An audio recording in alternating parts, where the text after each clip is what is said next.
क्योंकि आप देखते हैं ना, सबसे ज्यादा नशा कौन करता है? जो गरीब परिवार है, जो रोज कमाता है और रोज खाता है। वो परिवार अगर 300 रुपए कमाता है तो 100 रुपए की शराब पीता है। और सरकारें भी इस दिशा में आगे बढ़ेंगी। हम लोग आग्रह करेंगे राष्ट्रीय नौजवान सभा के माध्यम से कि भविष्य में जैसे अन्य प्रदेशों में नशाबंदी है, उत्तर प्रदेश में भी नशाबंदी लगे और देश के अन्य प्रांतों में भी नशाबंदी लगे। नमस्कार, मेरा नाम है उत्कर्ष और आप देखना शुरू कर चुके हैं सुलभ भारत। दोस्तों, इस वक्त हम मौजूद हैं जौनपुर में और हमारे साथ मौजूद हैं जौनपुर के एमएलसी श्री पिंटू सिंह जी।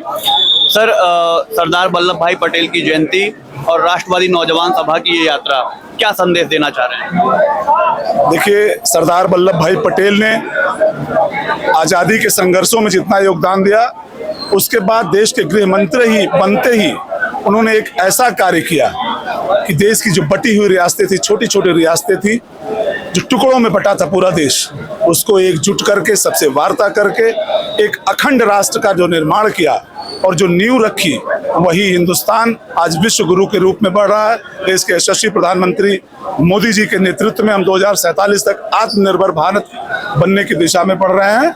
और साथ ही साथ पटेल जी का नशा के प्रति, लोगों को नशा से दूर रखने की जो उनके विचार थे, शिक्षित समाज उनका विचार था, और जाति धर्म और पंथ मजहब से ऊपर उठकर एक अखंड राष्ट्र के निर्माण में नौजवान अपनी भूमिका अदा करें, शिक्षित बने, लोगों से सौहार्दपूर्ण रहे। इन्हीं विचारों के साथ हम आज ही जयंती मना रहे हैं। सर, आपने नशा को लेकर के बात किया, नशे को लेकर के आपने बात किया, और ये देखा जा रहा है कहीं ना कहीं लॉकडाउन में भी देखा गया, कोविड के दौरान भी ये देखा गया कि नशा या शराब या ये व्यवस्था ही अर्थव्यवस्था चला रही थी। तो इस चीज को कैसे टैकल करेंगे और कैसे धीरे धीरे जो नौजवान नशे की तरफ अग्रसर हो रहे हैं उनको कैसे रोकेंगे और कैसे उनको रास्ता दिखाएंगे? आपकी बात से मैं सहमत हूँ।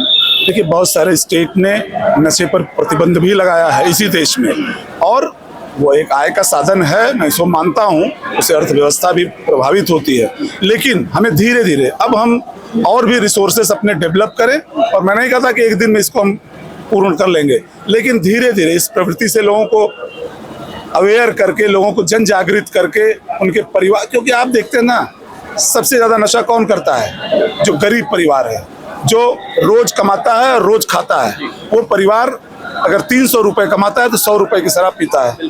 वो अपने बच्चों को शिक्षित नहीं कर पाता, समय से इलाज नहीं करा पाता। तो हमें ऐसे लोगों को जागृत करने की आवश्यकता है, जिससे उनमें स्वयं की अनुभूति हो और स्वयं फूर्ति से वो इस प्रवृत्ति को त्यागे। और सरकारें भी इस दिशा में आगे बढ़ेंगी। हम लोग आग्रह करेंगे राष्ट्रीय नौजवान सभा के माध्यम से कि भविष्य में जैसे अन्य प्रदेशों में नशाबंदी है, उत्तर प्रदेश में भी नशाबंदी लगे और देश के अन्य प्रांतों में भी नशाबंदी लगे। तो मिला एक जो मैसेज जा रहा है प्रदेश भर में, जो मैसेज जा रहा है, क्योंकि जब जौनपुर में गैदरिंग होती है और माननीय सांसद जी मौजूद होते हैं तो प्रदेश की राजनीति में भी हलचल तेज हो जाती है। तो एक समीकरण ये जोड़ा जा रहा है कि एक शक्ति प्रदर्शन धनंजय सिंह द्वारा जौनपुर में किया जा रहा है, क्या कहेंगे? देखिए, आप पत्रकार साथी हैं और धनंजय सिंह कोई आज पहली बार राजनीति नहीं करने जा रहे हैं। धनंजय सिंह जी का लगभग 25 वर्षों का राजनीतिक सफर इस जनपद में है, और उन्हें शक्ति प्रदर्शन करने की कोई आवश्यकता नहीं है।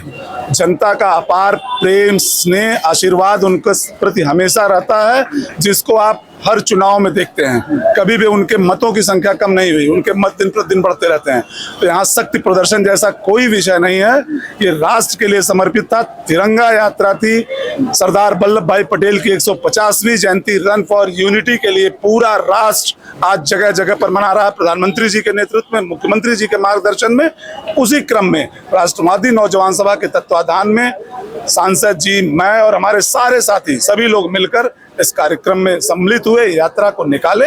और ये सब अलग विचार है लोगों को, जनसमूह हम लोगों के साथ रहता है, जनता का प्यार, नौजवानों का प्यार, ये हमेशा हम लोगों के साथ रहता है। जब भी हम आह्वान करते हैं वो हमारे साथ खड़े रहते हैं। इसको यदि कोई शक्ति प्रदर्शन के रूप में देखता है तो ये उसके अपने विचार हो सकते हैं। सर, जिस तरीके से बारिश, ये बेमौसम बारिश हो रही है और बारिश की वजह से कहीं ना कहीं पूरे प्रदेश में धान की फसलें बर्बाद हुई हैं, प्रभावित हुई हैं। आप सरकार का हिस्सा हैं, आप सरकार के संगठन का अंग हैं, क्या मैसेज रहेगा किसानों के लिए और क्या सरकार से भी इसके दरख्वास्त रहेगी किसानों को मुआवजा दिया जाए, इस तरह की कोई चीज? बिल्कुल, जो ये चक्रवाती बारिश हुई है 3 दिनों तक, वेस्ट बंगाल की चक्रवाती बारिश रही है, उससे हमारे जो किसानों की फसल, जो इतने दिन का परिश्रम था, अब फसल हमारी कटने वाली थी, उस समय चक्रवाती तूफान आया और धान की फसलें खेतों में सो गई हैं, बिल्कुल गिर गए हैं फसल, तो मैं समझता हूँ पूरी तरह तो नहीं उभर पाएंगे। 30-40% का नुकसान तो किसानों का हो ही गया।